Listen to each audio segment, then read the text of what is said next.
All right, everyone, it is a bit of an earlier morning and a very comfy day here in the Netherlands. I guarantee they got an inch of snow last night, so the kids probably don't have to go to school because here that's considered to be a monumental weather event. Just to be clear about the climate here, it tends to be more drizzly, 40 degrees in the winter as opposed to kind of resembling Rutland weather at the moment. So yeah, I'm expecting that the kids will be hitting random people with snowballs when I go to the store. So I might get involved in a snowball fight at some point. Link in the description. We're going to go right through this. Trump's major announcement last night did not go off without a hitch. And I hold to everything, by the way, that I said in my video the other day. Oh boy, was it prescient. Donald Trump did make a major platform announcement. In fact, it's probably an A+ as far as I'm concerned. This is exactly what I want to hear, and I know that Trump, unlike other chief executives, has actually attempted to walk the walk when not obstructed by his own party. So if he gets only a quarter of this done, yeah, I'd say that's a major victory for the First Amendment and for the very concept of free speech, which of course goes beyond denying government the ability to fuck you in the ass because you have political opinions that are unpopular. His announcement, though, and this is the other counterpoint, did not go off so well. The teasing of NFT trading cards as a prelude to this did drum up the attention that Trump wanted, and I know why he did it. It's because he knew if he puts out a platform video and says, well, here's my idea on free speech and tech censorship, the legacy media has already been given marching orders by the DNC and the RNC, the entire uniparty, not to talk about anything that Trump says unless it's completely off the wall. So what do you have to do? You have to do something completely off the wall to drum up attention, get into trending, because the legacy media ain't going to talk about your ass, and then you release the good stuff. It gets disseminated through the people that are interested in your campaign, etc., and it runs alongside, the admittedly very cringy NFT release, and that gets you the attention that you need. You can actually put your campaign message out there, and it's the only way you can do it. Or so he thinks. I would advise Donald Trump to switch strategies here.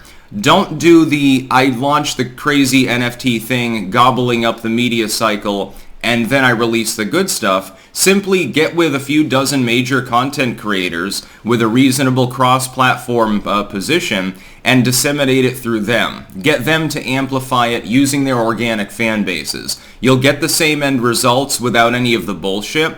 And also, if you're going to do a sweepstakes sort of thing, which is kind of cool, as I said yesterday, you may want to uncouple it from NFTdom because NFTs are a dead medium at this point. It doesn't have a particularly great reputation because the crypto market may do fine, but NFTs really were a flash in the pan and nobody reasonable at this point gets involved with them. I'm going to read through some of his suggestions, though, from his actual major announcement. He cut a video and probably had it done beforehand. Some people are saying, Sticks, you're coping. Trump has lost his mojo. Well, his announcement is exactly what I wanted to fucking hear. And that's exactly what I wanted anyway. What I said that I wanted when I talked about his original announcement in the prelude, before he had actually released the NFT line, is I was hoping to see him begin to create his campaign for 24 by beginning to put the planks together for his platform. We've got the first big one, and it's a doozy. This is exactly what I want to see. The rollout of it may have been botched and given fodder, by the way, to people who already don't like Trump. I can't imagine that in the lead up to this, the people that were complaining about the launch of the NFTs are going to get off the Trump train, though, once they're confronted with what the actual announcement was. So let's read through this. This is Donald Trump Jr., of course, summing up what his dad said. Restoring free speech overview. This is Trump's basic premise for 24 if he's elected, what he wants to do with regards to tech censorship and free speech. Ban federal agencies from colluding to censor American citizens. By the way, he can do that via EO. It doesn't require legislation. The wonderful thing about this is that a lot of these things he can do unilaterally if he's elected. He does not need the permission of the Uniparty. Ban taxpayer dollars from being used to label speech as mis- or disinformation. Makes sense, considering that what is labeled disinformation usually isn't, and the label of disinformation turns out to be the real misinfo. Fire every federal bureaucrat who has engaged in domestic censorship.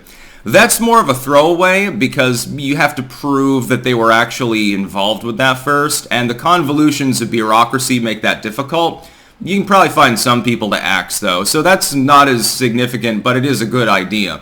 Immediately send preservation letters to Biden administration and big tech giants. Basically, hold on to your records because we're going to be going through them.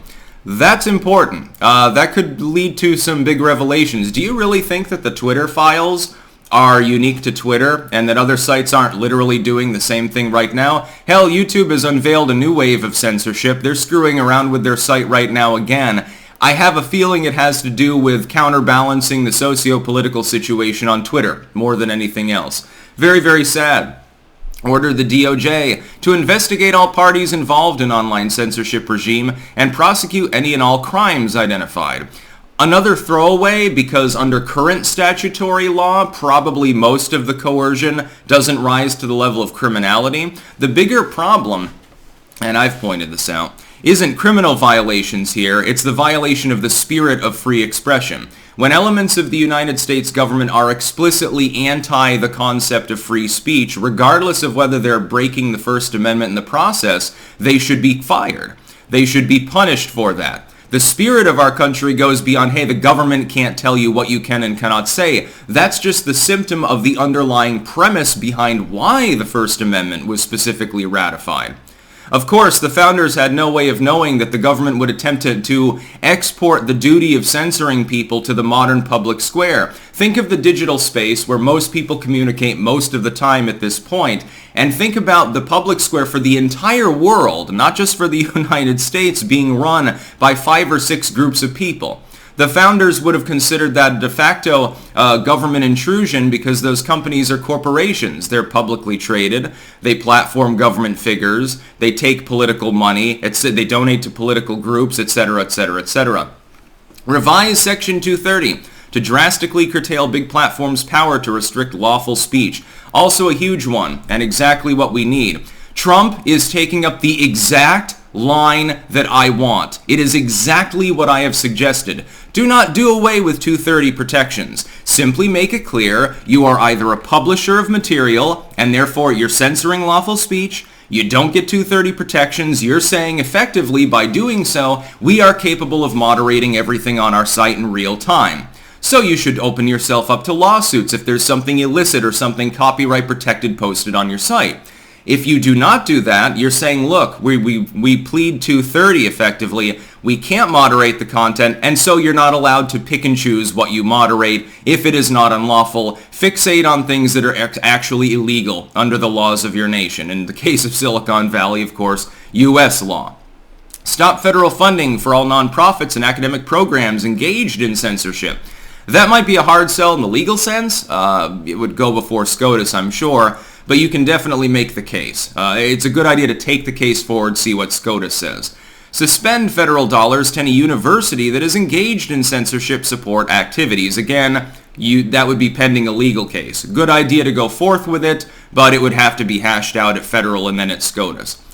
Enact criminal penalties for federal bureaucrats who partner with private entities to violate your constitutional rights. Again, this is dovetailed with several of the other suggestions. Most of the time you're looking at the breach of the sanctity of the concept of free expression more than an actual actionable crime. But in some cases it could have gone beyond that threshold. Again, that's probably why they're suggesting preservation letters be sent out. Impose. Good one. A 7-year cooling off period before former Intel and national security officials can work at big tech platforms. Again, minor legal case here. You have to define what big tech platform is. You would be embattled, by the way, Donald, by the Uniparty in so doing. Those particular bureaucrats and Intel officials would chuff at this and they would sue you. I think you'd probably end up, in the end, having to need legislation in order to codify this, and the Uniparty probably wouldn't support it. But you can try. It's worth a try. Again, it's better to have a chief executive who will try and fail than one that will say that they want to try and not try at all. Which is what we had under Obama and Bush. We have it under Biden, etc., etc., etc. And finally, pass a digital Bill of Rights. Oh boy, doesn't that get me excited. I love this. Again, A+, regardless of how much of this actually happens if he's elected, it's a good idea. You should go forth with this. This should be what we're seeing from any candidate in 2024. Fuck, Biden should be coming out and trying to one-up Trump and saying, well, this doesn't go far enough. I think that we need to drastically revise 230 even more. This is a properly functioning American representative republic. Try to one-up one another in how much maximized liberty you can have. Instead, we've gone in the other direction. We expect the government to strip back free speech rights more and more, these days using corporations as an intermediary despite their monopolistic government co-opted status. So Trump's real major announcement knocks it out of the park. It's just that the prelude to that was botched. There were better ways that Trump could have gone about it, getting the attention, getting the word out. We know that the legacy media is trying to brick wall you. We're aware of that fact. They tried it in 2016 as well. The problem is you can't just meme from Truth Social and expect that not to be taken up primarily by people who fucking hate you, gobbling up the conversation, getting people all riled up. It alienates some of your supporters. Excellent platform proposal. Exactly what I wanted to see. This is at least a 9 out of 10 on my wish list for Christmas for things that I'm hoping that Trump actually accomplishes if reelected. I like this very much. Just try a little bit better pre-planning for your next campaign platform release. Apparently this is one in what will be a series of videos explaining sort of the basic premise of where he wants to go with his next presidential term. So far, so good. It may only be round one, but yeah, I'd say that this is a knockout punch, actually. That's about all. Peace out.